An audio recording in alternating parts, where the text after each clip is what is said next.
అండి. మొట్టమొదటిగా ఈ అవకాశమును నాకు అనుగ్రహించినటువంటి దేవాతి దేవునికి నేను వందనాలు తెలియజేస్తున్నాను. అదేవిధంగా మన ప్రథమ కాపరి గారైనటువంటి సామలయ్య గారికి, పాస్టర్ అఫిలియేట్గా ఉన్నటువంటి జి డేవిడ్ ప్రశాంతయ్య గారికి, సల్మాన్ పాస్టర్ గారికి, కాటపల్లి డానియలయ్య గారికి ప్రభు పేరిట వందనాలు తెలియజేస్తున్నాను. అదేవిధంగా మన vice president men's fellowship chairman గారిగా ఉన్నటువంటి చిన్నప్ప గారికి, కూడి వచ్చినటువంటి మీ అందరికీ యేసుక్రీస్తు నామములో శుభములు తెలియజేస్తున్నాను. సో జోడుమెట్ల సంఘం నుంచి నేను వచ్చి ఉంటున్నాను. మా సంఘం తరపున కూడా మీకు వందనాలు తెలియజేస్తున్నాను. ప్రార్థనాపూర్వకముగా దేవుని యొక్క వాక్యాన్ని మనము జ్ఞాపకం చేసుకొని ముందుకు కొనసాగెళ్దాం. పరిశుద్ధ గ్రంథంలో నుండి చదవబడినటువంటి లేఖన భాగము ఈ దినము మన కొరకు ఏర్పరచబడినటువంటి బైబిల్ పఠనమైనటువంటి సంఖ్యాకాండము 13వ అధ్యాయము. పరిశుద్ధ గ్రంథంలో నుండి సంఖ్యాకాండము 13వ అధ్యాయము 30వ వచనాన్ని దేవుని యొక్క వాక్యాన్ని చదువుకుందాము. కాలేబు మోసే ఎదుట జనులను నిమ్మలపరిచి, మనము నిశ్చయముగా వెళ్ళుదాము, దాన్ని స్వాధీనపరచుకుందుము, దాన్ని జయించుటకు మన శక్తి చాలుననెను. వచ్చిన మాట ప్రార్థన చేసుకుందాం. ప్రభువా, నీకు వందనాలు. చదవబడినటువంటి లేఖన భాగంలో నుంచి దైవమా, ఈ ఉదయకాల సమయములో ఇదిగో తండ్రి, మీ సన్నిధానములో మేమందరము మీ పాదముల చెంత చేరి మీ స్వరమును వినాలని ఆశ కలిగి వచ్చాము. ఆశగల ప్రాణమును తృప్తిపరచువాడవు నీవే. దైవమా, మీ లేఖనములలో నుంచి మాతో మీరు మాట్లాడండి. వినగలిగే చెవులు, గ్రహించే మనస్సు, అవి అర్థం చేసుకోగలుగునట్లు మీరు కృప దయచేసి మమ్మల్ని మరింతగా ఆధ్యాత్మికముగా నీలోనికి ముందుకు నడిపించుమని యేసు నామమున ఈ మనవులు అడిగి వేడుకొనుచున్నాము తండ్రి, ఆమేన్. ప్రియ దేవుని జనాంగమా, దేవుని యొక్క వాక్యాన్ని మనము జ్ఞాపకం చేసుకుంటున్నాము. ఈ మెన్స్ ఫెలోషిప్ దేవుని యొక్క మహాకృపను బట్టి దినదినము వర్ధిల్లడాన్ని మనము గమనించగలుగుతున్నాము. మన క్రైస్తవ జీవితంలో రెగ్యులర్గా వాడుతున్నటువంటి ఒక పదం ఉంటుంది. అదేంటంటే దేవునికి మహిమ కలుగునుగాక. ఈ పదము ప్రతి ఒక్కరూ వాడుతుంటారు. అయితే దేవునికి మహిమ ఎప్పుడు కలుగుతుంది అంటే, మన నోటి మాట ద్వారా చెప్పడాన్ని బట్టి మహిమ కలగదు. కానీ వాక్యములో రాయబడి ఉంటుంది. యోహాను సువార్త 15వ అధ్యాయము 8వ వచనములో, మీరు బహుగా ఫలించుట వలన నా తండ్రి మహిమపరచబడును. ఏమి చేయడాన్ని బట్టి అంటే, బహుగా ఫలించడాన్ని బట్టి. ఒకవేళ ఫలింపు లేకుండా దేవునికి మహిమ కలుగును గాక అని మనం ఎన్నిసార్లు అన్నా మహిమ కలగదు. ఈరోజు కూడొచ్చినటువంటి మనమందరము ఫలించడము దేవుని చిత్తము. అది ఏ విషయాలలో అంటే వాక్యం సెలవిస్తుంది. 3 యోహాను పత్రిక 1వ అధ్యాయం 2వ వచనములో, ప్రియుడా, నీ ఆత్మ వర్ధిల్లుచున్న ప్రకారము నీవు అన్ని విషయములలో వర్ధిల్లాలని దేవుని యొక్క వాక్యం సెలవిస్తుంది. ఈరోజు దేవుని సన్నిధిలో వర్ధిల్లినటువంటి ఒక వ్యక్తిని మీకు నేను పరిచయం చేయబోతున్నాను. అతని యొక్క గుణగణాలను, అతడు దేవునితో కలిగినటువంటి ఒక మంచి సంబంధాన్ని మీకు నేను తెలియజేయడానికి ఇష్టపడుతున్నాను. పరిశుద్ధ గ్రంథములో ఇశ్రాయేలు ప్రజలు 400 సంవత్సరములు బానిసలుగా బ్రతుకుతున్నటువంటి కాలం అది. వాళ్ళు 400 ఏండ్ల నుంచి బానిసలుగా ఉన్నారు. అయితే వారు ఐగుప్తుకు అడుగుపెట్టినప్పుడు వారికి కష్టాలు తెలవలేదు, వారికి సమస్యలు అంటే తెలవలేదు. వారి జీవితము చాలా సాఫీగా సాగిపోతుంది. కారణం ఏంటంటే, ఆ టైంలో యోసేపు అనబడుతున్నటువంటి ఒక వ్యక్తి అక్కడ ఉన్నాడు. యోసేపు తెలిసినటువంటి రాజుగారు అక్కడ ఉండడాన్ని బట్టి ఇశ్రాయేలు ప్రజలు నిర్గమకాండం 1వ అధ్యాయంలో డే బై డే వాళ్ళు వర్ధిల్లడం ప్రారంభించారు. అయితే యోసేపు మరణించిన తర్వాత యోసేపు ఎరుగని క్రొత్త రాజు ఒకరు రావడం ప్రారంభించబడ్డది. ఆ క్రొత్త రాజుగారు వచ్చినప్పుడు ఇశ్రాయేలుల ప్రజలు వారికి సమస్యలు ఎక్కువైపోయినాయి, వారికి శోధనలు ఎక్కువైపోయినాయి. క్రొత్త రాజుగారు ఎవరైతే ఉన్నారో ఆ రాజు వీరిని టార్చర్ పెట్టడం ప్రారంభించాడు. ఇశ్రాయేలుల యొక్క జనాంగము వర్ధిల్లకుండా వారు డే బై డే వాళ్ళను అనగదొరక్కాలని వారి మీద కఠినమైనటువంటి పన్నులు పెట్టడము, కఠినమైనటువంటి ఆ భారమైనటువంటి వారి మీద మోపడం ప్రారంభించాడు. ఆ సమయంలో ఇశ్రాయేలు ప్రజలు అంతకాలము దేవుడు గుర్తుకు రాలేదు. వాళ్ళకు పెద్దగా ఆ దేవుని మీద కన్నీరు కార్చి ప్రార్థన చేసినట్టుగా మనకు కనబడదు. వారు దేవుని మీద ప్రభువా నాయనా నువ్వే కనికరించు, సహాయము చేయని బ్రతిమలాడినట్టుగా కనబడదు. కానీ ఎప్పుడైతే వారు శోధించడము, కష్టాలు అనుభవించడము, శ్రమల గుండా వెళ్ళడము ప్రారంభించారో ఆ టైంలో వారు చేసినటువంటి ఒక పనిని మీకు నేను గుర్తు చేస్తాను. చూడండి, పరిశుద్ధ గ్రంథములో నుండి book of exodus 2nd chapter, నిర్గమకాండము 2వ అధ్యాయము, నిర్గమకాండము 2వ అధ్యాయము 23వ వచనము 24వ వచనాన్ని చదువుకుందాము. నిర్గమకాండము 2వ అధ్యాయము 23వ వచనము 24వ వచనం చదువుకుందాం. అలాగున అనేక దినములు జరిగిన మీదట ఐగుప్తు రాజు చనిపోయెను. ఇశ్రాయేలీయులు తాము చేయుచున్న వెట్టి పనులను బట్టి, కనబడిందండి, గుడ్, నిట్టూర్పులు విడుచుచు మొరపెట్టుచుండగా తమ వెట్టి పనులను బట్టి వారు పెట్టిన మొర దేవుని యొద్దకు చేరెను.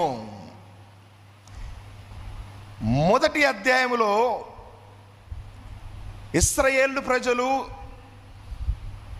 ఐగుప్తు ప్రాంతంలో వర్ధిల్లినట్టుగా కనబడుతుంది. వాళ్ళు వర్ధిల్లుతున్నప్పుడు ప్రభువా మీరు మాకు ఇచ్చినటువంటి ఈ బ్లెస్సింగ్స్ని బట్టి, లేకపోతే మీరు మమ్మల్ని ఎంతగా దీవించడాన్ని బట్టి నీకు వందనాలు అని చెప్పినట్టుగా అక్కడ ఏం కనబడట్లేదు. కానీ ఎప్పుడైతే శ్రమల గుండా వెళ్తున్నారో, శోధనల గుండా వెళ్తున్నారో, వాక్యము సెలవిస్తుంది 107వ కీర్తన 6వ వచనంలో, కష్టకాలమందు వారు యెహోవాకు మొర్రపెట్టిరి. ఏ కాలంలో బ్రదర్స్? ఏ కాలంలో? కష్టకాలమందు వారు యెహోవాకు మొర్రపెట్టిరి. చాలాసార్లు బాగోలేనప్పుడే జనాలు మన దగ్గరికి వచ్చి వాళ్ళు బాగున్నప్పుడు మనం పలకరించకపోతే అట్లాంటి వాళ్ళను మనము దగ్గరికి రానియం. ఆ పరిస్థితులన్నీ బాగున్నప్పుడు ఈరోజు విష్ చేయలేదు, కానీ ఈరోజు బాగోలేకపోయేసరికి మా దగ్గరకు వచ్చారా అన్నట్టుగా ఉంటాం. కానీ ఆ దేవాతి దేవుడు అలాంటి మనసు కలిగిన వాడు కాదు. వాక్యం సెలవిస్తుంది, యోహాను సువార్త 6వ అధ్యాయం 37-38 వచనాలు, నా యొద్దకు వచ్చు వారిని నేనేమాత్రము త్రోసివేయను. ఇశ్రాయేలు ప్రజలు దేవుని దగ్గరికి వచ్చి వారు ప్రార్థన చేయడాన్ని బట్టి ఆ దేవాతి దేవుడు ఏం చేశాడంటే ఒక వ్యక్తిని ఎన్నుకున్నాడు. ఆయన పేరు మోసే. మోసే ద్వారా దేవుడు ఇశ్రాయేలు ప్రజలను ఐగుప్తు నుంచి విడిపించడం ప్రారంభించాడు. వారి కోసం 10 తెగుళ్ళు పుట్టించి వారిని బయటికి తీసుకొచ్చాడు. ఆల్మోస్ట్ వారి జర్నీ చాలా సాఫీగా సాగిపోతుంది. 80% వాళ్ళు ఎక్కడికైతే రీచ్ కావాలో, వాళ్ళు బయలుదేరిన ప్రాంతం ఎక్కడికి వెళ్ళాలని బయలుదేరారండి?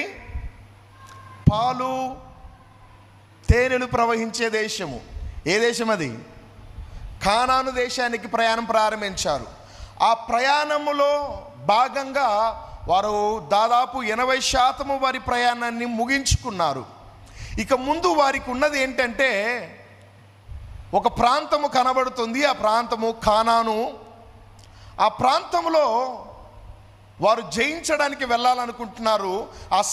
ఆ సమయంలో మోసే 12 గోత్రాల వారిని, ఆ గోత్రాలలో నాయకులుగా ఎవరైతే ఉంటున్నారో, ఆ గోత్రాల యొక్క రిప్రజెంటేటివ్స్ ఎవరైతే ఉన్నారో 12 మందిని పిలిపించి వారికి ఒక బాధ్యత ఇచ్చాడు. అయ్యా, మనం నెక్స్ట్ జయించబోయే ప్రాంతం ఏదైతే ఉందో ఆ ప్రాంతానికి మీరు వెళ్ళండి.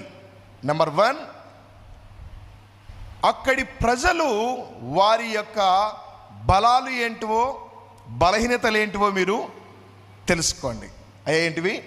మనం ఎవరితో అయితే పోరాడుతున్నామో మన శత్రువు యొక్క ప్లస్లు మైనస్లు మనకు తెలిసి ఉండాలి. అదే అపోస్తలుడైన పౌలు చెప్తాడు, మనము సాతాను యొక్క కుయుక్తిని మనము ఎరగని వారము కాదు.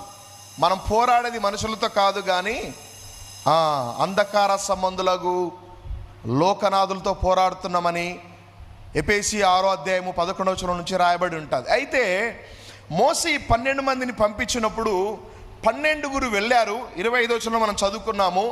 40 రోజులు వాళ్ళు ఏం చేశారంటే అబ్జర్వ్ చేశారు. అక్కడ 40 రోజులు వాళ్ళు దాన్ని పరిశీలన చేసి వచ్చారు. అక్కడ 40 రోజులు ఆ ప్రాంతంలో ఉన్నారు.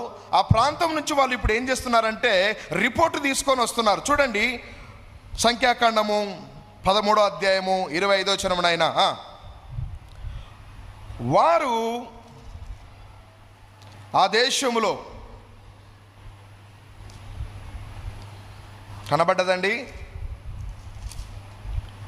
వారు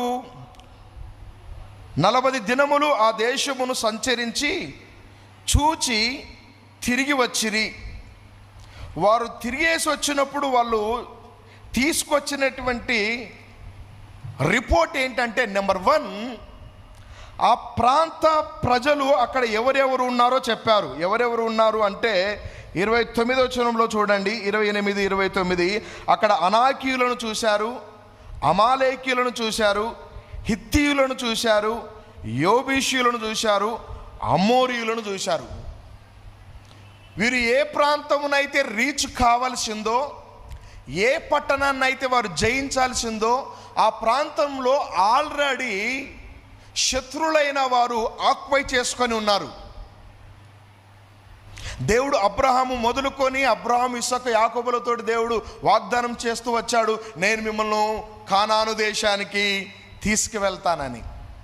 కానీ దేవుడు మనకి ఏదైతే స్వాస్థ్యముగా ఇస్తానన్నాడో దాన్ని పొందుకోకుండా, ప్రియ దేవుని జనాంగమా గమనించండి, దేవుడు మనకిచ్చేటువంటి శ్రేష్టమైనటువంటి ఆశీర్వాదాలు మనం పొందుకోకుండా దుష్టుడు ఆల్రెడీ వాడు ఏం చేశాడంటే వాని చేతులు పెట్టేసేసుకున్నాడు, వాడు స్వాధీనపరుచుకున్నాడు. ఈరోజు మన స్వాస్థ్యమును మనం పొందుకోవలసిన వాటిని మనం పొందుకోకుండా అడ్డుపడుతున్నటువంటి శత్రువులు ఎవరైతే ఉన్నారో, ఇది ఇక్కడ శారీరకంగా కనబడుతుంది. ఈరోజు మనము ఆత్మీయంగా కూడా దానికి జ్ఞాపకం చేసుకోవాలి. దేవుడు మనకి ఏవైతే ప్రేమించి ఇస్తానన్నాడో, ఏ వాగ్దానాలు అయితే దేవుడు మనకు, మన కుటుంబానికి, మన పిల్లలకు దేవుడు ఇస్తానన్నాడో, వాటిని పొందుకోకుండా అడ్డుపడుతున్న వాటిని ఈరోజు మనం ఏం చేయాలంటే వాటిని స్వాధీనపరచుకోవడానికి ఖచ్చితంగా మన వంతు ప్రయత్నాలు మనము చేయాలి. అక్కడి నుంచి వచ్చినటువంటి ప్రజలలో 12 మంది తిరిగేసి వచ్చారు. మనందరికి తెలిసిన వాక్యమే. వాళ్ళు ఒక రిపోర్ట్ ఇస్తున్నారు, సార్ మేము వెళ్ళేసి వచ్చాము, ఆ ఊరంతా లేకపోతే ఆ ప్రాంతం అంతా ఆషామాషి ఇది ఏమి కాదు, అక్కడి ప్రజలు మాకంటే ఎవరంటండి మనకంటే బలవంతులు, వారిని జయించడము మన వల్ల కాదు అనేటువంటి ఒక పదం చెప్తుంటే ఒక వ్యక్తి మాత్రము ఈ విధంగా చెప్పడం ప్రారంభించాడు. జనులందరినీ ఎవరైతే మా వల్ల కాదు అనేసి గగ్గోలు పెడుతున్నారో వారందరినీ, బ్రదర్ ఒక నిమిషం ఆగండి, ఎందుకంత కలవరపడుతున్నారు, ఎందుకంత గాబరపడుతున్నారు? దేవుడు ఇంతవరకు మనల్ని ఇక్కడ దాకా తీసుకొచ్చిన దేవుడు మధ్యలో డ్రాప్ అవుట్ చేసి వెళ్ళిపోయేటోడు కాదు. ఈ వాగ్దానము ఆ దేశాన్ని స్వాతంత్రించుకుంటామన్న విషయము నాకు చెప్పింది కాదు, నీకు చెప్పింది కాదు. మన పితరుల కాలము నుండి అబ్రాహాము, ఇస్సాకు, యాకోబులతో దేవుడు వాగ్దానం చేస్తూ వచ్చిన ప్రాంతం అది.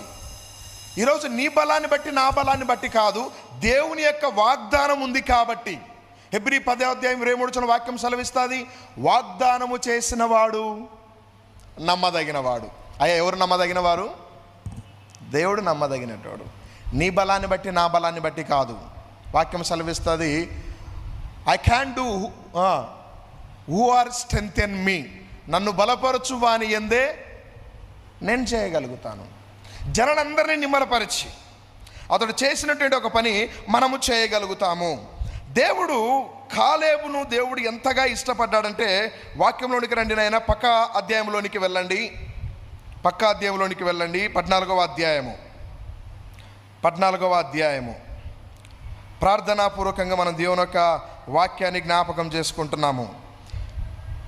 14వ అధ్యాయము 22వ వచనం నుంచి నాయన,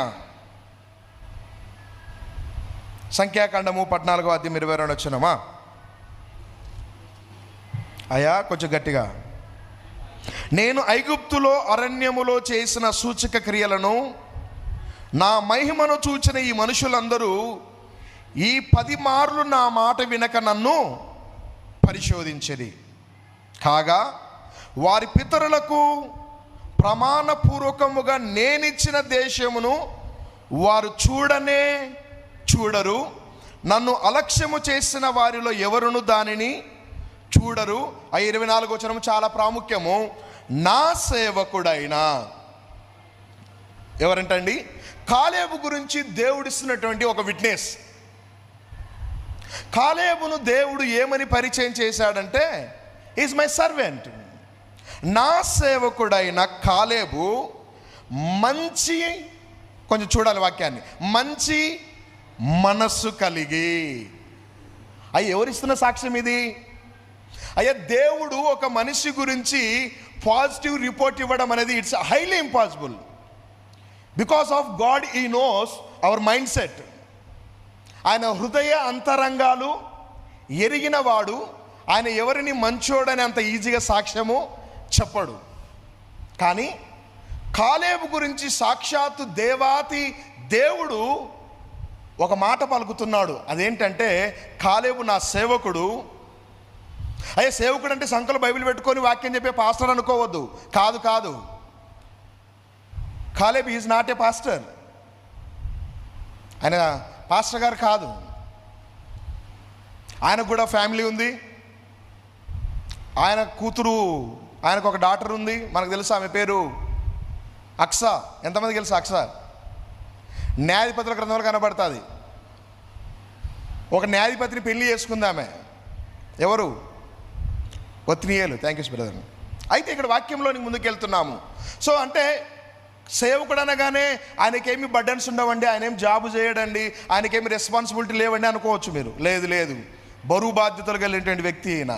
కానీ ఆయన దేవుని దగ్గర నుంచి ఒక మంచి సాక్ష్యము పొందుకోగలుగుతున్నాడు. నెంబర్ 1, ఆయన ఎవరంటండి? నా సేవకుడు. 2వ విషయము చదవండి బ్రదర్. మంచి మనసు కలిగి పూర్ణ మనసుతో నన్ను అనుసరించిన హేతువు చేత అతడు పోయిన దేశములో అతన్ని ఎలా అనుసరించాడంట బ్రదర్? ఎలా? పూర్ణ మనస్సు. బైబిల్ అంతట్లో పూర్ణ మనసు అంటే 100కు 100%. అంటే కొన్ని విషయాలు ఫాలో అయ్యాడు, కొన్ని విషయాల్లో ఇఫ్ డోంట్ మైండ్ ప్రభా నేను ఈ విషయాలు నేను చేయలేను అని డ్రాప్ అవుట్ అయిన క్యారెక్టర్ కాదు ఈయనది. అన్ని విషయాలలో ఈరోజు చాలాసార్లు మనం దేవునితో మనకున్నటువంటి రిలేషన్ ఎట్లుంటుందంటే, ప్రార్థన చేయాలనుకుంటాము, చేయలేము. దేవుని దగ్గర చిన్న ఎక్స్క్యూజ్ అడుగుతాం. అనుకున్న ప్రభా చేయలేకపోయాను. ప్రభు వాక్యం చదవాలనుకున్నాను, ఈరోజు చదవలేకపోయాను. Give me 1 more chance. నీ మందిరానికి వెళ్ళాలనుకున్నాను, వెళ్ళలేకపోయాను. ఇదిగో మెన్స్ ఫెలోషిప్కి అటెండ్ కావాలనుకున్నాను, అటెండ్ కాలేకపోయినాను. ఇదిగో నీకేదో చేద్దాం అనుకున్నాను కానీ నా పరిస్థితులు బాగలేవు. ఇలా సాకులు చెప్పేటువంటి వ్యక్తి కాదు ఈయన. దేవుని యొక్క మాట ఏదైతే ప్రభు చేయమన్నాడో దాన్ని 100కు 100% అక్షరాల దాన్ని నెరవేర్చిన వ్యక్తి. బైబిల్ అంతట్లో ఈ నిర్గమకాండంకు ముందు 13 అధ్యాయాలు ఉన్నాయి. మీరు పోయి ఒక్కరినన్నా ఈ పదాన్ని వాళ్ళ దగ్గర ఉందేమో కనుక్కోండి, ఎవరి దగ్గర ఉండదు. మనకు ముందుగా చాలా మేధావులు ఉన్నారు, విశ్వాస వీరులు ఉన్నారు, పెద్ద పెద్ద గొప్పవారు ఉన్నారు. కానీ పూర్ణ మనసుతో నన్ను సేవించిన వారు, దేవుడు ఇక్కడ కాలేబుకు మాత్రమే చెప్పగలుగుతున్నాడు ఆ సాక్ష్యాన్ని. బైబిల్ అంతట్లో పాత నిబంధనలో పూర్ణ మనసుతో దేవుని సేవించిన వ్యక్తి ఎవరైనా ఉన్నారంటే ఒకే వ్యక్తి కనబడుతున్నాడు, ఆయన కాలేబు మాత్రమే. దావీదును కూడా నా హృదయానుసారుడు అన్నాడు, కానీ మన సారు కొంచెము అప్పుడప్పుడు తప్పిపోయిండు. ఏ సారు? దావీదు సారు. ఇంకో కొత్త నిబంధనలోనికి వస్తే అక్కడ కూడా మనకు ఒకే వ్యక్తి కనబడతాడు. ఆయన ఎవరంటే నజరేయుడైన యేసు. ఆయన గురించి తండ్రి ఇచ్చిన సాక్ష్యం ఏంటో తెలుసా?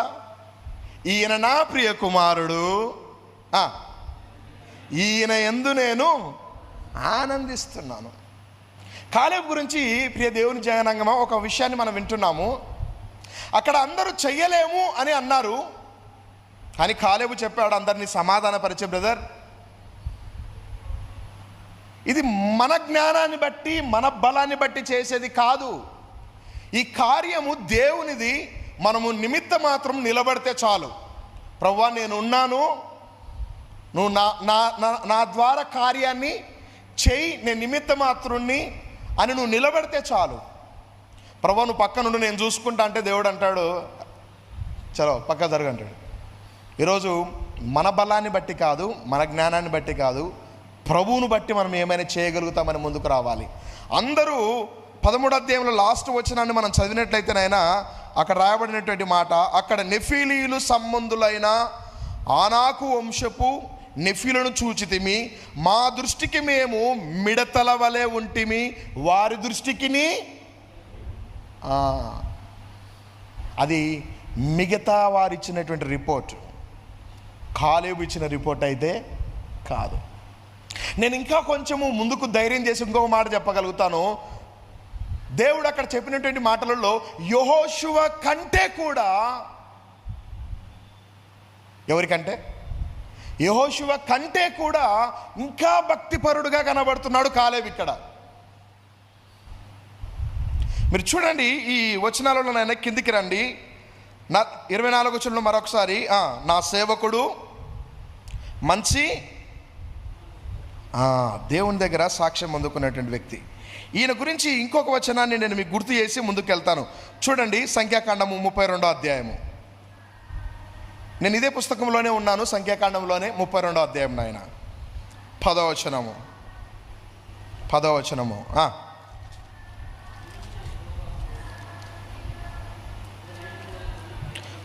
అధ్యాయం నాయన 10వ వచనము. ఆ దినమున యెహోవా కోపము రగులుకొని 20 ఏండ్లు మొదలుకొని పై ప్రాయము కలిగిన ఐగుప్తు దేశంలో నుండి వచ్చిన మనుషులలో పూర్ణ మనసుతో యెహోవాను అనుసరించిన కెనీజీయుడగు యెఫున్నె కుమారుడైన కాలేబును. ఎవరు? మళ్ళా దేవుడు అదే పదాన్ని రిపీట్ చేస్తున్నాడు ఇక్కడ. పూర్ణ మనసుతో నన్ను అనుసరించిన. ఈరోజు ఇక్కడికి వచ్చినటువంటి నా ప్రియ సహోదరులారా, మనము చేస్తున్నటువంటి ఈ క్రైస్తవ ఈ భక్తిలో, ఈ జీవితంలో మనందరికి ఒక గురి ఉంది. మన గోల్ ఏంటంటే, ఎక్కడికి పోవాలని ఈ ప్రయాసం అంతా? ఎక్కడికి పోవడానికి? పరలోక పట్టణానికి వెళ్ళాలని, ఆ ప్రభు ఉండు స్థలంలో మనము కూడా ఉండాలన్నదే ఈ భక్తి. మనము మెన్స్ ఫెలోషిప్ చేసినా, ఏం చేసినా, మన ఫాస్టింగ్లకు అటెండ్ అయినా, ఏదైనా ప్రభువుతో డే బై డే మనము మన సంబంధాన్ని అభివృద్ధి పరుచుకుంటూ, మన రిలేషన్లు దేవుళ్ళు బలపరుచుకుంటూ, దేవునిలో మనము వర్ధిల్లాలన్నదే ఈ ప్రయాసం అంతా. కాలేబు గురించి దేవుడు మరలా సాక్ష్యం ఇస్తున్నాడు. పూర్ణ మనసుతో నన్ను అనుసరించిన వాడు యెఫున్నె కుమారుడైన కాలేబును, నూనె కుమారుడైన యెహోషువయు తప్ప మరి ఎవడును పూర్ణ మనసుతో నన్ను అనుసరింపలేదు గనక నేను అబ్రహామును, మళ్ళీ రిపీట్ చేస్తున్నాడు అదే పదము, ఇస్సాకుకు యాకోబులకు ప్రమాణపూర్వకముగా నిచ్చిన దేశమును వారు తప్ప మరి ఎవరును చూడనే. ఏం చేయరు? ఇంకా చూడరు. దేవుడు 40 డేస్లో వీళ్ళు ఆల్రెడీ చూసేసి వచ్చారు ఆ ప్లేస్ గురించి. ఎన్ని రోజులు వయసు వచ్చారు? ఎన్ని రోజులు అక్కడ ఉన్నారండి వీళ్ళు? 40 డేస్. మోసే పంపినప్పటి నుండి మళ్ళీ మోసే దగ్గరికి తిరిగి వచ్చేంత వరకు 40 రోజులు. 40 రోజులు వీరు దాని గురించి అంత ఇన్ఫర్మేషన్ తీసుకొచ్చినారు. అటువంటిది దేవుడు దాన్ని ఏం చేశాడంటే, మీరు చూడండి, ఇదే 14వ అధ్యాయంలో మీరు చదివితే అక్కడ ఒక మాట కనబడుతుంది. 14వ అధ్యాయంలో ఎవరైనా ఉన్నట్లయితే దేవుడు ఆయన గురించి పలికినటువంటి ఒక మాట, వాళ్ళు చూడనే చూడరు అంటూ వాళ్ళని నేనేం చేస్తానని దేవుడు అన్నాడంటే, 29వ వచనం నాయన, 29వ వచనం బ్రదర్ ఎవరైనా.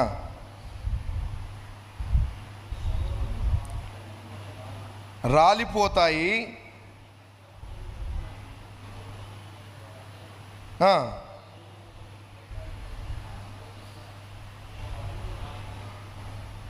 వాక్యములో అక్కడ రాబడినటువంటి మాట, 40 రోజులు చూసొచ్చినటువంటి ఈ దేశాన్ని వారు సందేహించారు కాబట్టి, ఈ 14వ అధ్యాయంలో రాబడినటువంటి మాట, 40 సంవత్సరాలు నేను వారిని అక్కడనే దిప్పుతానన్నాడు.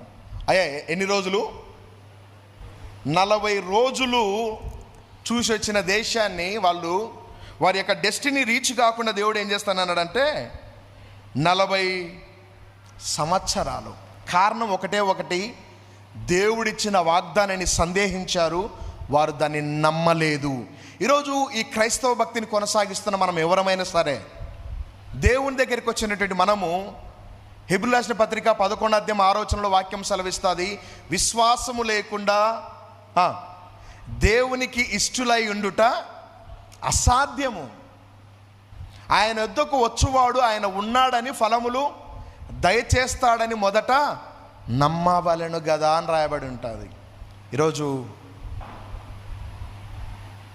దేవునితోటి నడుస్తున్నారు కానీ ఇక్కడికి వచ్చినటువంటి ఈ 12 మందిలో ఈ 10 మంది నెగిటివ్ రిపోర్ట్ ఎవరైతే ఇచ్చారో వాళ్ళందరూ మామూలు వ్యక్తులేం కాదు. వాళ్ళ యొక్క గోత్రాలకు వాళ్ళు ముఖ్య నాయకులుగా ఉన్నారు. ఏదో మామూలు ఆర్డినరీ పర్సన్స్ కాదు వాళ్ళు, దే ఆర్ ఏ లీడర్స్. కానీ 14వ అధ్యాయం లాస్ట్లో ఎవరెవరైతే విశ్వసించలేదో వారిని అందరినీ దేవుడు చంపేసినట్టుగా కనబడుతుంది. అక్కడ కాలేబు విశ్వసించాడు, దేవునితో ఒక మంచి సాక్ష్యం పొందుకున్నాడు. నా సేవకుడు అన్నాడు, పూర్ణ మనసుతో నన్ను సేవించిన వ్యక్తి అన్నాడు. ఒకవేళ రీచ్ కాగలిగితే 20 years అబౌవ్, ఎన్ని సంవత్సరాలు పైనున్నవారు? 20 సంవత్సరాలు పైనున్న వారిలో ఇద్దరికి ఎలిజిబిలిటీ వచ్చింది. ఎవరికి? కాలేబుకును మరియు యెహోషువకును. మిగతా వారు 20 years అబోవ్ ఉన్నటోళ్ళు ఎవరు అక్కడికి రీచ్ కాలేకపోయారు. 20 years లోపు జనాంగమే అక్కడికి వచ్చేసారు వీళ్ళతో పాటు. అయితే వాగ్దానాలు వీళ్ళందరూ డెస్టినీ రీచ్ అయ్యారు, భాగాలు పంచుకుంటున్నారు. భాగాలు పంచుకుంటున్నప్పుడు యెహోషువ ఏ గోత్రానికి సంబంధించి ఆ గోత్రానికి భాగాలు ఇస్తున్నప్పుడు కాలేబు ముందుకు వచ్చాడు. సార్, నాకు కూడా దేవుడు ఆ రోజు భాగం ఇస్తానన్నాడు కదా, నువ్వు చూసి వచ్చిన ఏ ప్రాంతం అయితే ఉందో ఆ ప్రాంతాన్ని ఖచ్చితంగా నేను కాలేబుకి ఇస్తానని మనం వాక్యం చదువుకున్నాం 14వ అధ్యాయం 22వ వచనంలో. సార్, ఆ భాగాన్ని నాకు ఇవ్వు అంటే యెహోషువ అన్నాడు, బ్రదర్ అది బాగా గుట్టలతోటి రాళ్ళ రప్పలతోటి ఉంది, కొంచెం మంచి ప్లేస్ ఇంకోటి ఏదైనా చూపిస్తలే నీకంటే. లేదు సార్, దేవుడు నాకు ఆ రోజు ఏదైతే ఇస్తానన్నాడో. సార్ రెఫరెన్స్ చూడండి ఆయన, యెహోషువ గ్రంథం 14వ అధ్యాయము, book of Jashuva 14th chapter, book of Jashuva 14th chapter 7th verses. దేశమును వేగుచూచుటకు యెహోవా సేవకుడైన మోసే కాదేశు బర్నియాలో నుండి నన్ను పంపినప్పుడు నేను 40 సంవత్సరముల ఎల్లవాడను. ఎవరికిని భయపడక నేను చూచినట్టే అతనికి వర్తమానము తెచ్చి తిని, నాతో కూడా బయలుదేరి వచ్చిన నా సహోదరులు జనుల హృదయములను కరగజేయగా నేను నా దేవుడని యెహోవాను. ఏ మనసు? దేవుడు తన గురించి సాక్ష్యం చెప్పడం కాదు, తను కూడా అందరి మధ్యలో ధైర్యంగా ఒక సాక్ష్యం చెప్పుకోగలుగుతున్నాడు. దేవుని యొక్క మహాకృపను బట్టి నేను దేవుని నిండు మనసుతో సేవించగలిగాను. ఈరోజు ఇక్కడికి వచ్చినటువంటి మనము, అయ్యా దేవుడు మన జీవితంలో కార్యం చేయడానికి సమర్థుడు. ఇంతవరకు ఎన్నో చేశాడు, ఇక ముందు కూడా చేస్తాడు. వాగ్దానాలన్నీ మన కోసమే ఉన్నాయి. ఎప్పుడంటే అవి నమ్మి మనం స్తుతించగలిగినప్పుడు.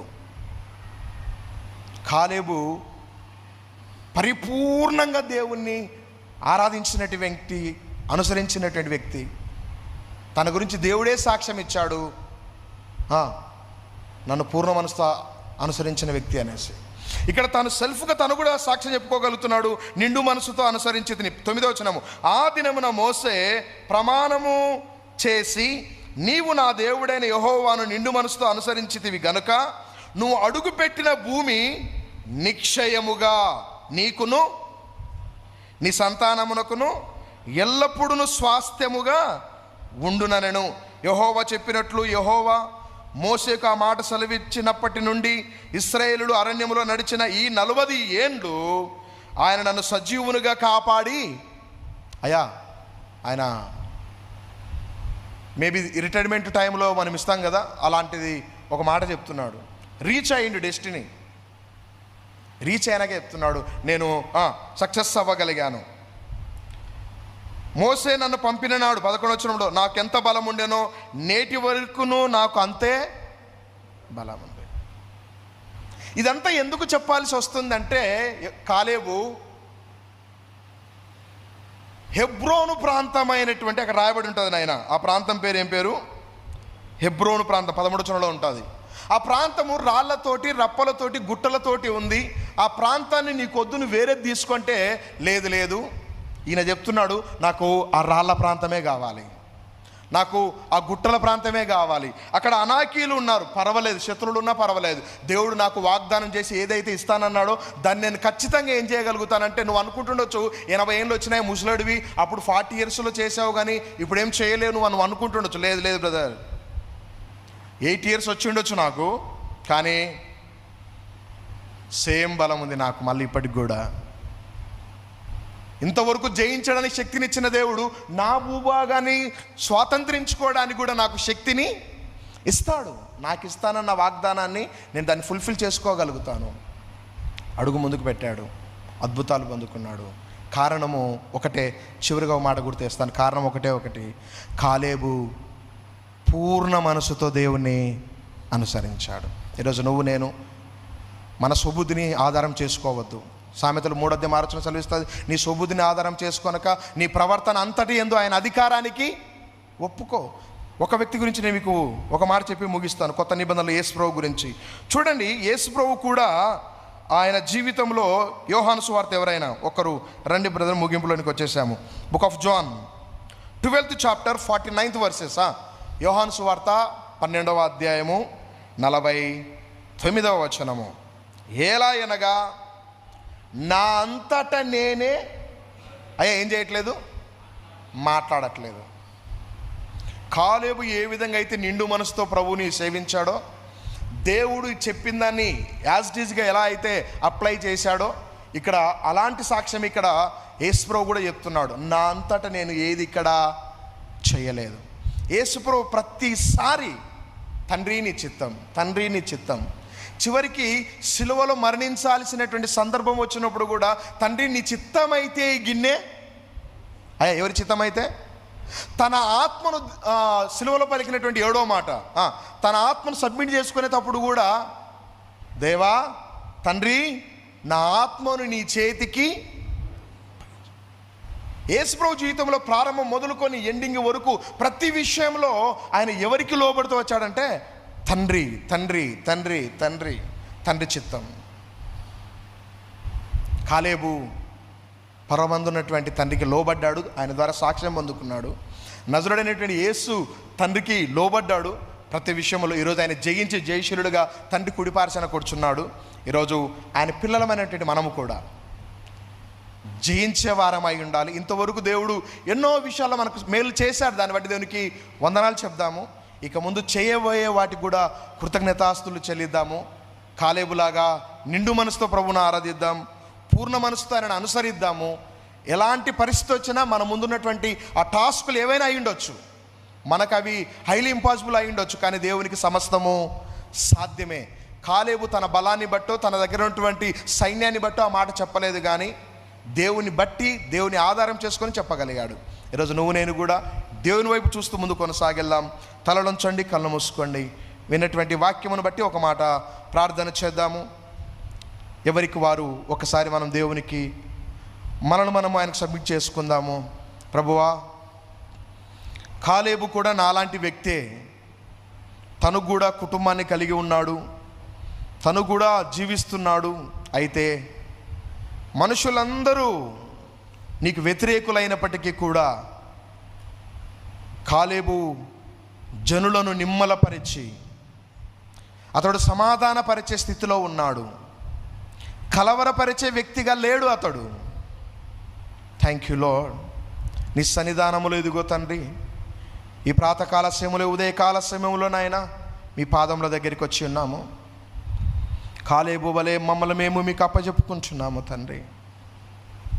అయ్యా, కాలేబు గురించి మీరు ఒక మంచి సాక్ష్యం ఇచ్చారు. పూర్ణ మనసుతో నన్ను అనుసరించినటువంటి వ్యక్తి కాలేబు, నిండు మనసుతో నన్ను సేవించినటువంటి వ్యక్తి కాలేబు. ఆ రోజు దేవుడు ఏదైతే హెబ్రోనుగా నీకు స్వాస్థ్యముగా ఇస్తానన్నాడో, ఆ రోజు అబ్రాము మామ్రే దగ్గర ఉన్నటువంటి సింధూర వృక్షము ఆ హెబ్రోను ప్రాంతం. అదే హెబ్రోను ఆదికాండం 13వ అధ్యాయంలో అబ్రాము బలి ఇచ్చినటువంటి బలిపీఠం కట్టినటువంటి ప్రాంతము హెబ్రోను. ఆ ప్రాంతాన్ని గుట్టలున్నా, రాళ్ళున్నా, శత్రువులున్నా నాకు ఇది కావాలని కోరుకున్నాడు. ఈరోజు నాయన మీరు మాకు ఇచ్చేటువంటి వాగ్దానాలు కష్టతరం అయ్యుండొచ్చు, కానీ అవి మా శక్తికి మించినటివి అయ్యుండొచ్చు, కానీ మీరు వాటిని మాకు అప్పచెప్పడానికి, పొందుకోగలగడానికి, వాటిని జయించడానికి మీ శక్తిని బట్టి మేము చేయగలుగుతాము తండ్రి. వందనాలు. ఇదిగో కూడి వచ్చినటువంటి నాయన ప్రియులందరినీ మీరు జ్ఞాపకం చేసుకోండి. విన్న వాక్యాన్ని నీరు కట్టి ఫలింప చేయండి. మా హృదయాలలో ఇదిగో తండ్రి, ఎలాంటి గడ్డు పరిస్థితులు వచ్చినప్పటికీ కూడా మేము కలవరపడకుండా ప్రభు ఇంతవరకు తోడుగా ఉన్నాడు, ఇక ముందు కూడా నడిపిస్తాడు అన్న ఒక నిరీక్షణ మా అందరికీ దయచేయి. ఇదిగో తండ్రి, నీకు స్తోత్రములు తండ్రి. విన్న వాక్యాన్ని నీరు కట్టి ఫలింపచేసి మా అందరి ఆధ్యాత్మిక జీవితంలో మమ్మల్ని దీవెనకరముగా మార్చి నీ కొరకు నిలబెట్టుకోమని మీకే మహిమ, ఘనత, ప్రభావములు ఆరోపిస్తూ యేసు నామమున ఈ మనవులు అడిగి వేడుకొనుచున్నాము తండ్రి. ఆమేన్.